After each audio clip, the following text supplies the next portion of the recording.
Hello, hello. Thank you for coming and checking out my channel. My name is Jennifer and this is Jen the Bookworm. And today I'm bringing you a vlog style reaction to a book, Storm of Swords. I keep wanting to call it Swords of Storms. But the Storm of Swords, third book in the A Song of Ice and Fire series, and I've been reading this. I read the first one in January, the second one last month, and this is the third installment of that series. I thought I would do it as a vlog style since this is the first book that I hadn't read anything of. It was completely fresh and new to me, although I have watched the show, as you probably know. I've watched the show many times, and I have more recently watched the show. So it's not like I'm unfamiliar with the characters or what might happen in this book, but at this point, I hadn't read the book, and I know that it's around season 3 when the show started to diverge a bit more from the book than in the first couple seasons. So I'm excited to see what's different, and actually at the time of filming this intro, I have already read it, and I have vlogged it along the way, and now I'm just filming the intro here. So but I was really excited to read this, and so I decided to try to do a vlog, and I hope that you enjoy it, and stay tuned. Hello. So I'm here today because I'm wanting to do a bit of a vlog on my experience with the A Song of Ice and Fire books that I've been reading. I've already read the first 2. I'm starting this on book 3, but I had previously read book 1 and book 2, so I didn't want to, I wanted to get into some new stuff before I did a vlog. Hopefully be able to bring some reactions to the video, to the material as I'm reading it and stuff. So so this is A Storm of Swords, and I say it like that because I constantly keep saying the title wrong. I constantly keep calling it the Sword of Storms. I don't know why I keep doing that. Anyway, this is by George R.R. Martin. This is the third book in the Song of Ice and Fire series, and I wasn't going to start this so early in the month. I just got done yesterday on the 28th with A Clash of Kings, and I'm listening to them on audiobook and reading them on Kindle, but I don't like the audio, so I don't want to buy it. So I'm using Libby to check it out from the library, and basically it said that it was going to be weeks before I would get this book, and so I thought it would be somewhere within the middle of the month when I would get access to the book, and I was gonna read it kind of slowly and wait till I get the audiobook. And March 1st it says the audiobook is ready, so I started it right away. So far so good. I have to say that there are some parts that, most of the parts that I'm reading right now in the beginning, they line up pretty good with the show. I'm really hoping to get into some new stuff, and I've heard a lot of people talk about how this is the best book in the series. This is the best one, so I'm really hoping to get into something that's a little different from the show. The first 2 books, they follow the show pretty closely, or the show followed them pretty closely, I should say. So I'm hoping to get into something a bit new, and I'll check in with you periodically as we go. I'm going to try and keep this as spoiler free as I can, but because it's the third book in the series, obviously there's a little bit of spoilers for A Game of Thrones and A Clash of Kings. If you have not read those, you might want to wait to watch this vlog, or if you don't care about the spoilers because you've seen the show or whatever, then more power to you. Hi. So Friday the 3rd, it has been a day. So on Fridays I usually have my best friend, she comes over and we watch shows and I cook dinner and stuff. I just, I today's been a day because, so first of all, I took my daughter to a doctor's appointment, and she got her vaccines and stuff like that for, 5th grade, the vaccines you get when you're 11. And we went out to breakfast, and at first it was really nice because we brought our Kindles, and both of us were reading during the appointment and reading during breakfast. We went out to breakfast and was reading and stuff, and it was great. But then we got home, and it's like nothing wanted to go right. I just ran out of steam, ran out of time. I had to do some housework.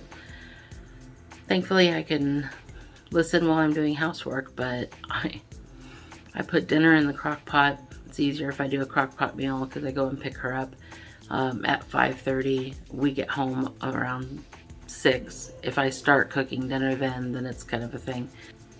I just realized I was cooking my chicken and stuffing casserole in my crock pot for 45 minutes with it unplugged. Yeah, so that's the day I'm having, compounded by the fact that I went to go get my Kindle so I could bring my Kindle to go pick her up, and I just realized that while it was plugged into the plug, the cord was plugged into the Kindle but not the wall since I came back from the appointment. So that's the day I'm having today. I did get some reading done though, so I'm sort of in the spot where like I've read Brienne is taking Jaime to do prisoner exchange, captive exchange, whatever. Catelyn wants Arya and Sansa back, so she's trading Jaime. So there's that journey that's going on, which takes place differently in the book than it does in the show, so that's kind of interesting. But also I passed that scene with Tyrion. I always feel bad for Tyrion about this time in the show because he saved King's Landing in the second book. He saved King's Landing, but he is the only one who gets no credit. And like when people are talking to him one-on-one, they're all, we understand you're the one who saved us, but we're not going to give you any kind of accolades. We're not going to, as Dad basically, I don't remember exactly the quote, but it was basically like, children need to be patted on the head for their accomplishments. Adults don't need to. But that's just bull. That's just bull. You telling me that when, during Robert's Rebellion, when Tyrion took the Red Keep and stuff, and that he wasn't glad to be pat on the head for the work that he did? Of course he was. So everyone, Cersei, she did the dragon fire, and Littlefinger did this other thing with the Tyrells, and everyone gets a pat on the head except for Tyrion, who loses his nose. So I mean, it's just to spite his face. I feel like I feel angry, I guess, for him, because if he wasn't a person who, in their opinion, has a disability, I don't think dwarfism is considered a disability. But to them, they consider it a disability or a curse or whatever. And I think if he didn't have that, then he wouldn't be denied the part he played in the safety of the King's Landing. And I think you probably wouldn't be denied all these years Casterly Rock, which, I mean, I didn't really think about it, even as many times as I've watched the show. I didn't really think about how, just how long he'd been denied his birthright. As he said in the book, Jaime was a Kingsguard. Sorry if you hear coughing in the background. Jaime was a Kingsguard of the Mad King. He continued to be a Kingsguard to Robert. He is a Kingsguard to Joffrey. he's been a Kingsguard for quite a long time. To be a Kingsguard, of course, you can't inherit. So the moment he took that onto himself, Casterly Rock should have been, Tyrion should have been being groomed for Casterly Rock. Maybe some of the things that his father has an issue with wouldn't be so much of an issue if they would have taken him seriously, if they would have treated him like he was worthy of his birthright, if he was anyone else, if he, was born of an average tallness and without twisted legs and whatever. I think he would have been given Casterly Rock much, much earlier on. Or at least it would have been acknowledged that he would get it eventually. Not only when he asked for it did his dad not acknowledge he'd be getting it, but basically told him he'd rather be dead than to see the rock go to Tyrion. It's not like Tyrion needed another reminder that he wasn't really part of the family. Like, it's so crazy because, when he got kidnapped in a Game of Thrones, when he got taken hostage by Catelyn, brought to the Eyrie and stuff, in Game of Thrones, everyone's like, he's a Lannister and he can't be held captive and we're going to go to war for him and whatever. Where's all that when it comes to his inheritance and respect by his family members and stuff?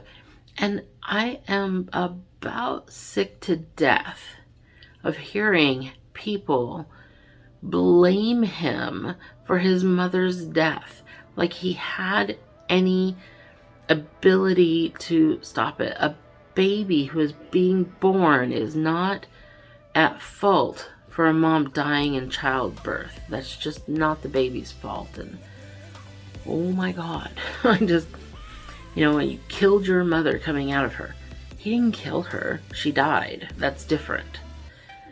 Everyone blames him for that and thinks it justified, and there isn't anybody with like even half a bit of intelligence to say, actually, baby doesn't have any control over that. There are other characters. There are other characters in this book whose parents child in diethood, whose parents died in childhood that are not blamed for murdering their mother like this man is. Anyway, that's where I'm at in the book right now.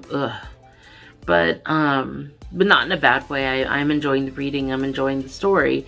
I'm just, wishing that people were nicer to each other, even in a grimdark book. But that's what I got for you right now. I will check in after the weekend. We'll see how much reading I'm able to get accomplished this weekend, and I will see you when I see you. Okay, so it's been a couple of days, and I really wanted to update you, even though I'm in my living or dining room right now, and I know you'll be able to hear. I've got the washing machine going, I've got the fish tank noise going, and I'm a little bit shaky, sorry. I don't have this on a stand, but I just wanted to quickly update. I have a couple of thoughts. There's a point where Jon Snow is meeting up with Mance Rayder, and Mance is trying to decide whether or not he's genuine. It felt like in the show he called BS on Jon's first I just want to be free, want to be one of you kind of responses, and he really wanted a real answer. And it felt like he, when he was talking about how Craster gives up his sons and to the Nightwalkers, and he's just so anti-Nightwalker, and that's what got Mance in, or got Mance to let him in. In the book, it's just, I'm a bastard. Oh, okay, well, let's get you a cloak. Feels a little less convincing. Feels like he should have been convinced. Should have taken him longer to be convinced, it feels like. Sorry. I am not used to holding my own camera, and so my arm's getting tired real quick. So then, chapter 8, it's a Dany chapter. I'm not sure what to make of Whitebeard and Strong Belwas. These are characters that they weren't in the show, which that's a plus because it means that I have, fresh thoughts about them. But I don't know what to make of them. I'm not sure what their purpose is in the show or in the book. So I don't know. I guess it's being surrounded by Illyrio's people, and surrounded on all sides. He owns the ship. He owns the people who are protecting her, and so on. Except for a couple of Blood Riders and Jorah. So I don't know. I also she's left Karth, and I'm a little bit like, I don't know. I liked the way that they handled Zaro. What was his name? Zaro's Zoan Daxos. Zaro.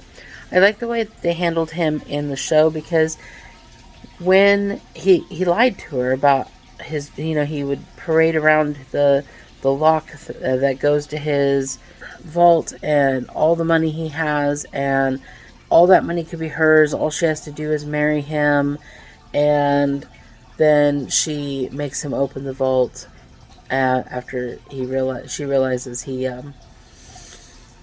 betrayed her. Makes him open the vault. The vault's empty. She says, "Thank you. You've taught me a lesson."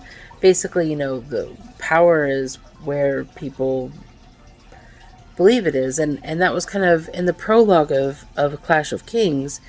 They had that riddle that Varys posed to Tyrion about, I'm going to butcher it, but the three guys, a rich man, a religious man, and a mercenary. I don't know, I'm butchering it, but basically, a king, a rich man, and a religious man all ask a mercenary to kill the other two, and who does it? Who does the mercenary decide to work for? And the answer to the riddle is kind of power lies where men thinks it lies, and I think Zaro kind of taught Dany that lesson in the in the TV show. But in the book, he seems like a real waste of a character. He just sort of follows around, panting after her like a dog in heat, wanting her dragon, all dragons or a dragon or whatever, wanting her, whatever. And they even allude to that he's not really interested in women. He really is just after her for her dragons, which is fine, but at the end is, "I want your dragons." "No." "Okay, fine, I'm just going to pout and throw you out." It seems like kind of a waste to me. Feels like that character was better utilized in the show and taught her something. And at this point, it doesn't feel like this interaction taught her anything, really. And then later on, I'm in Jaime's POV in about chapter 11, and I think this is the first time that we've had a Jaime POV. I can't remember, but that feels true. So we're just going to say it's true.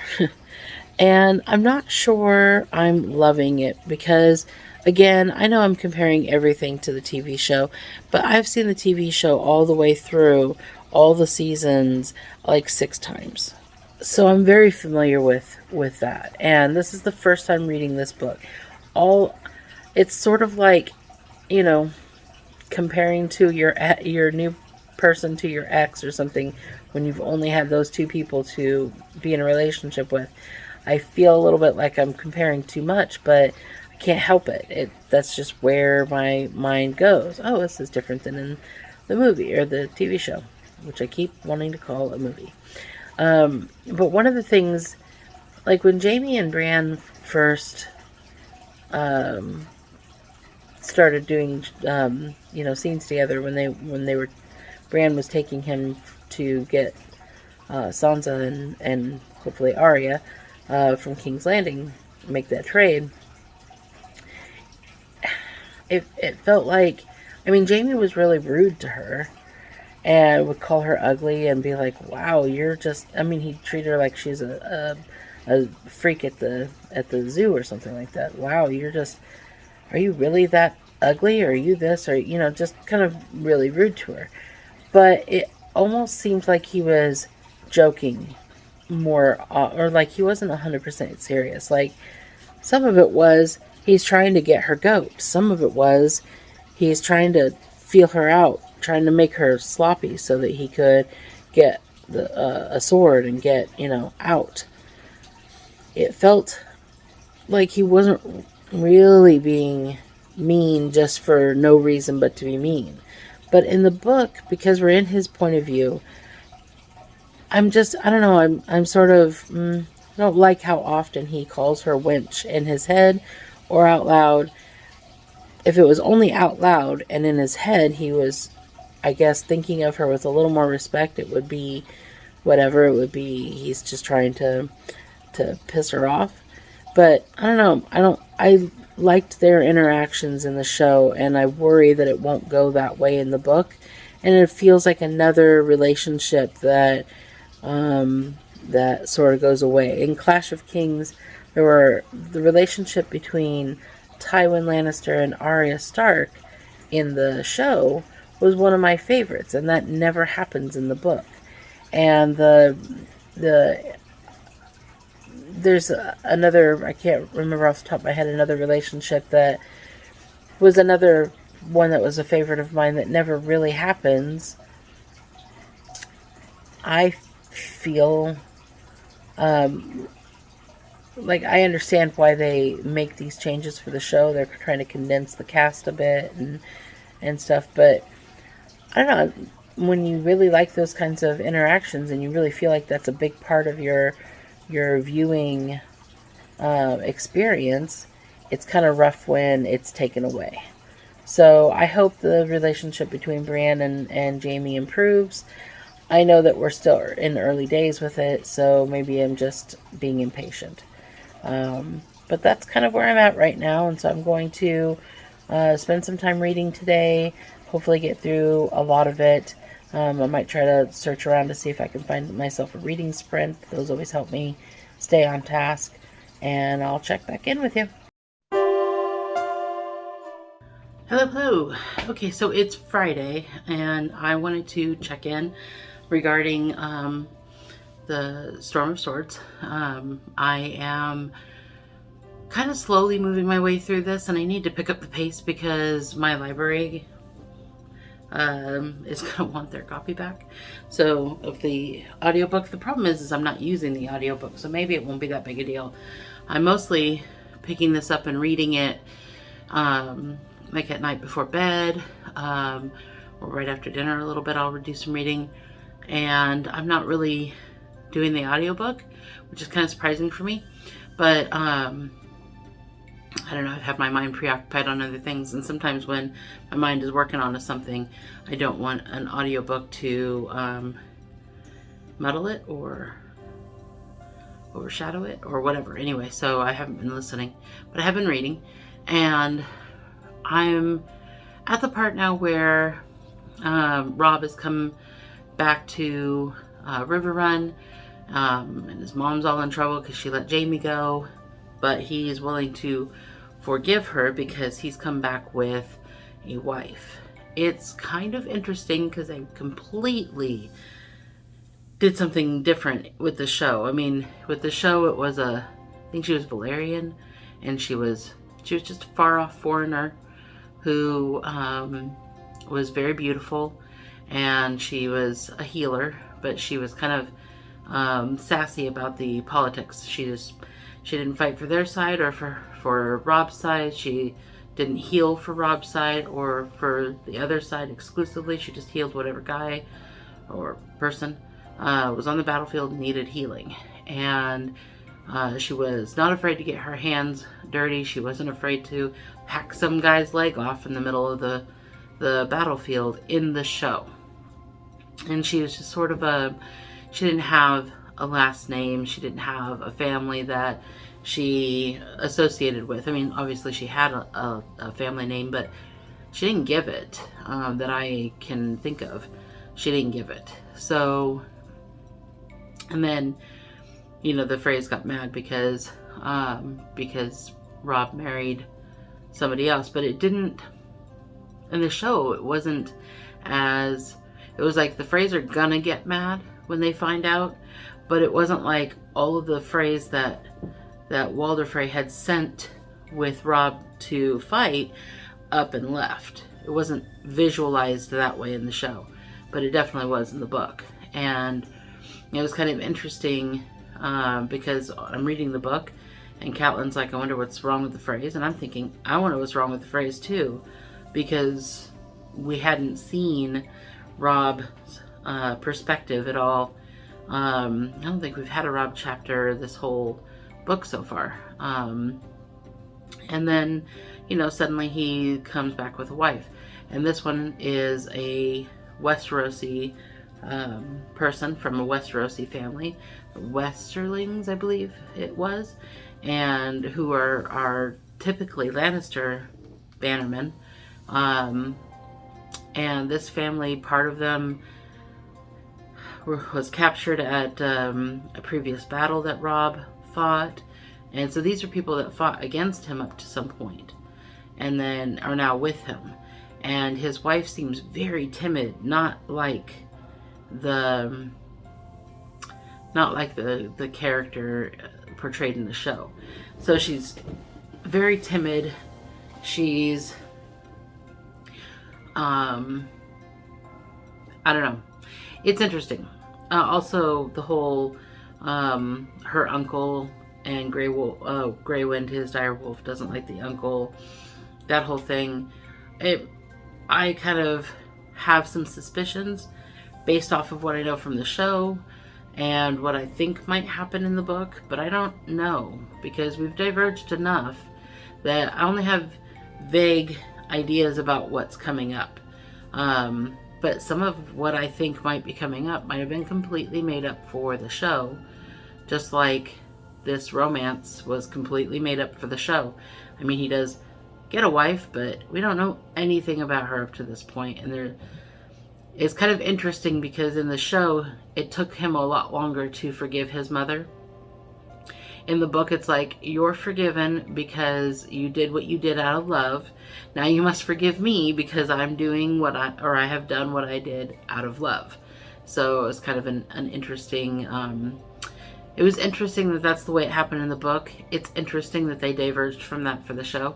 I'm not really sure why they did, except for maybe to add more drama or to give this actress more screen time, or I don't know what. But anyway, so that's where I am with the book. I know I'm kind of trudging along this really slow. Like, I'm hoping to devote some time to reading today. Try to find myself a reading sprint or something and go for it. So I will check in when I've got more to say. Hello. So I haven't been back in a while. This is many days now since the last time. Actually, today is the 16th of March. I finished the book yesterday on the 15th. So it's taken me a lot longer to read this book than I thought it was going to. But I got it finished. And I have some thoughts since the last time I checked in, which was a long time ago. So a couple of things. I have some notes here. So if you see me looking down, that's what I'm doing. So I noticed that in the book, there are far more giants and mammoths in the north than there were in the show. In the show, I think there was one mammoth and there was, 2 or 3 giants or something like that. There wasn't that many that they showed. So I was noticing those kind of changes. I was noticing the change in Tormund, the giant slayer, I think he was, or Giantsbane. There you go, Tormund's Giantbane. He was one of my favorite characters in the show, just one of my favorite side characters. I just thought that actor nailed it. He did such a good job. But it's actually feels like the character's somewhat different in the book than in the show. So, but I also a good character, and I really enjoyed kind of getting to know that character. He was similar in the sense that he always seemed to be in good spirits. He always seemed to be smiling. He didn't seem to have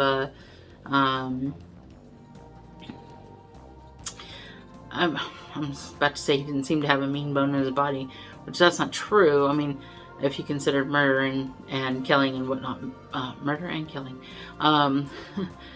mean, but he never had a dark, brooding, whatever presence about it. He was always kind of smiling and jovial and stuff, and I appreciated that about him. I have to say, in a lot of my conversation here about this book is going to be in relation to the show. It's hard for me to not compare the two, having watched the show many times and also having more recently watched it. It's difficult for me not to say to add in reviews about this book or impressions about this book, to add in a comparison to the show, because I am comparing everything to the show. So a couple of notes here. In the show, they made Lord Tyrell much stupider. He seemed to be more, I don't know, he was so stupid in the show that it was sort of like, why is he a leader? Why would anyone follow him? He was all about the pomp and the circumstance, but not so much the ruling, and he didn't seem to have very many brain cells to rub together to make anything. Seemed like Lady Olenna was holding everything together. But in the book, you can kind of see why he's in charge and that he still has some brain power left. And the Tyrells and the Martells have a big feud, which wasn't at all addressed in the show. But I think that's interesting. There's a lot of interesting backstory pertaining to that. I'm jumping ahead here quite a bit, but there was a scene towards the very end when Tyrion is in a cell awaiting justice for supposedly his part in supposedly killing Joffrey. And Oberyn was talking about how when he came to see Tyrion as a baby, the reason for their journey, Ilya and himself, was marriage proposals. They were trying because Oberyn and Ilya's mom and Cersei and Jaime's mom were friends, and were friends when they were girls and such. So they were hatching a plan to marry Ilya to Jaime and Oberyn to Cersei to try to mix the families up. And by the time the Martells got there, Joanna, the mom, Tyrion's mom, Jaime's mom, Cersei's mom, she died giving birth to Tyrion, and Tywin was not about to marry his son and daughter off to Oberyn and Ilya. There was just no way. He offered Ilya Tyrion, who, I mean, is infant baby at the time, and a dwarf, and twisted, and gods only knew how long he was going to live. As it was, he lived a long time, but nobody knew that, and they were insulted by that offer, and which makes sense why they would be. So then later on, because Tywin wanted to marry Cersei to Rhaegar Targaryen, but Ilya ended up marrying Rhaegar Targaryen, which fed into part of the reason why Tywin was so keen on getting rid of Rhaegar's wife and children. There's an old rivalry. He doesn't forget these kinds of things. And there were more pressing matters at the time. Obviously, he said, I had to do this because I joined Robert's rebellion late, and I needed to prove to Robert that I was in it to win it. And he wanted those Targaryen kids dead, but he didn't want to have to do it himself. So I did this for him, and that opened the door to Robert and Cersei getting married, and Tywin still having such a big influence in the new regime as he did in the old regime. And actually, in the old regime, he resigned as Hand of the King when Jaime took the white cloak to become a Kingsguard, and it was a whole thing that none of this ever really got touched on in the show. So it was a lot of interesting backstory that I really appreciated. It made some things make a little bit more sense. So in the show and in the movie, eventually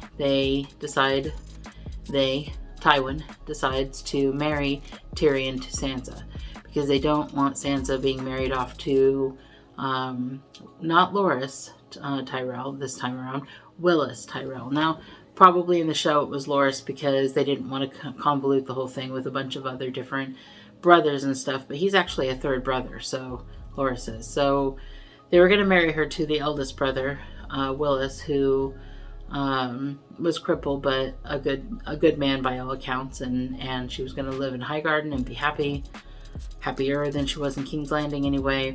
And of course Littlefinger found out about that and threw a wrench in that, for his own reasons and such. So she didn't end up doing that. She ended up marrying Tyrion. Now, in the show, Tyrion was aghast when he found out he was going to marry Sansa. He was not happy with the situation because of her age. And because, she has been tortured for the last couple of years by Lannisters. Why would you marry her to a Lannister? Especially one who is not handsome, and although in the show I think Peter Dinklage is handsome, but in the book not supposed to be handsome. And why would you do that to her? She's beautiful and whatnot, but in the show it was like, and she's 13. She's not old enough. She's a child. And although she didn't look 13, I don't know how old she was in the show, because they aged everyone up necessarily. But in the book, she's 13. She's too young. In the show, he kept saying, she's too young, she's too young. And then he wouldn't even pretend to consummate the wedding because she was just too young. And he's in love with Shae, and Shae is very jealous. And Sansa clearly did not want to do this, but was going to. And he's like, yeah, I can't do that to you, and I don't want to do that at all. But in the book, they got all the way naked and all the way in bed before he's like, yeah, I don't really want to force this, and I'll wait till you want to. And Shae was not as jealous a woman in the book as she was in the show. She was fine with it. She mentioned, let's give your wife some dream wine and we can have sex in the same bed with her and she'll never even know it, So she didn't seem to care that her Lannister was married off to somebody. She didn't seem to care. So I was kind of surprised by how much he actually did seem to want Sansa, and he internally thought about it. Maybe this will be the time when she'll be more willing. Probably not, but maybe I should just tell her, maybe I should just go back on my word and say, you're willing, let's do it. So, there was a lot of that going on, and I thought it was interesting how much he did seem to really want her in the book as opposed to the show. So, a couple of things about Daenerys that they have very differently. I was kind of surprised by after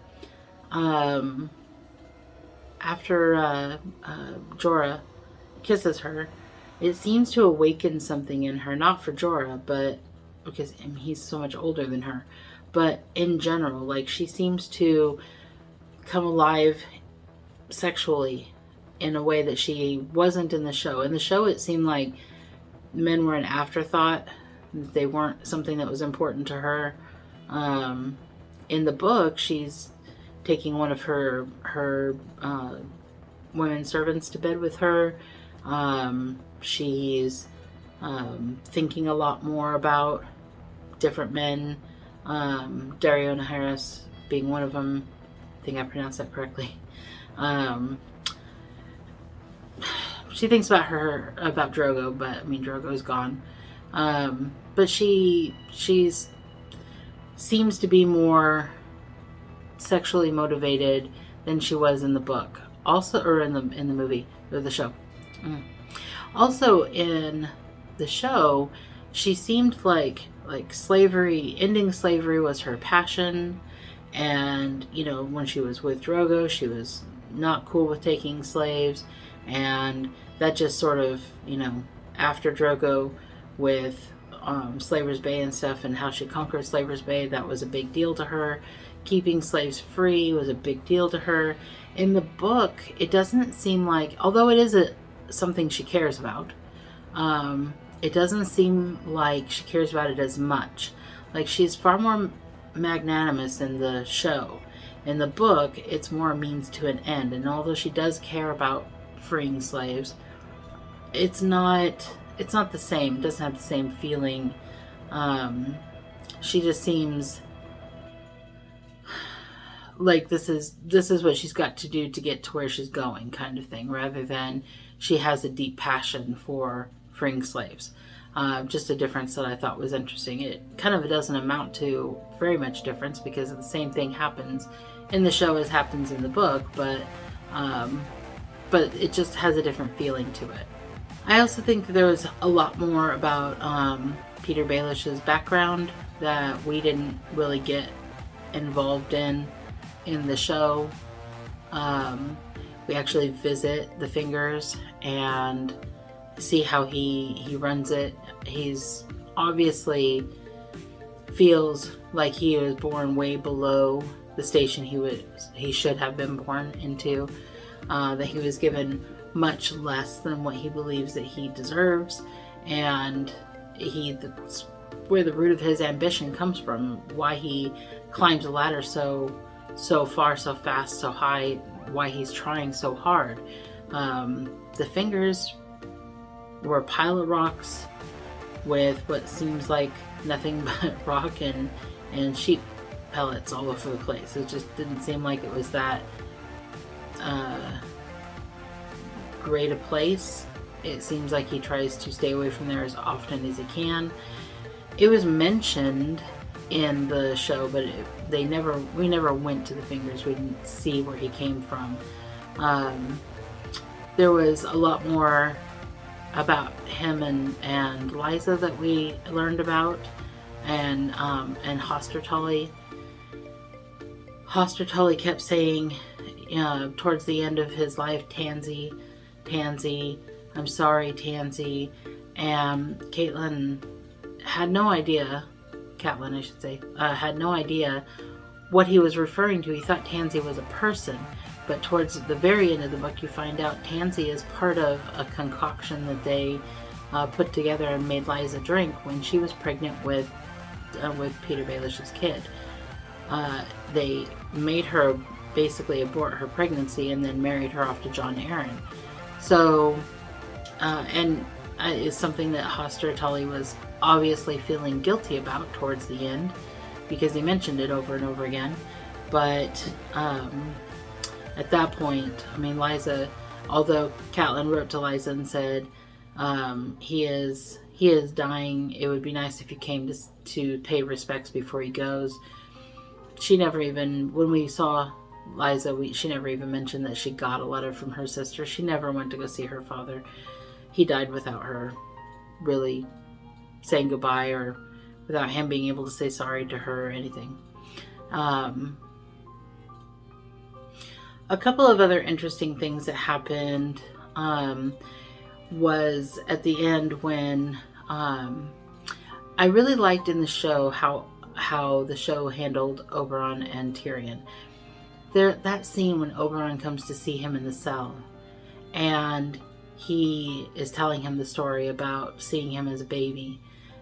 There's a moment where he's like, you were a disappointment, because I thought I was coming to see the most disgusting, twisted demon baby thing that I was ever going to see, and I was excited I think he was 8 or something like that, to see such a horrible, twisted whatever. And Tyrion, the look on Tyrion's face is like, yeah, I've heard this before. Move it along. You don't have to be so gross or mean. And then he says, but then behold, you were just a baby. Just a baby. And the look on Tyrion's face that Peter Dinklage is able to bring to this character, basically it read to me like Oberyn was saying, you're just a normal person. Maybe your head was a little too big for your body, but you were just a normal person. You were just a normal baby, and not some gross, grotesque thing, you know, with a forked tail and whatever. Just the look on his face, he seemed like he was almost being brought to tears, because nobody ever looked at him and said, you're just a normal person. You're a normal person. Maybe you're a little short, but you're a normal person. And so it was a touching moment.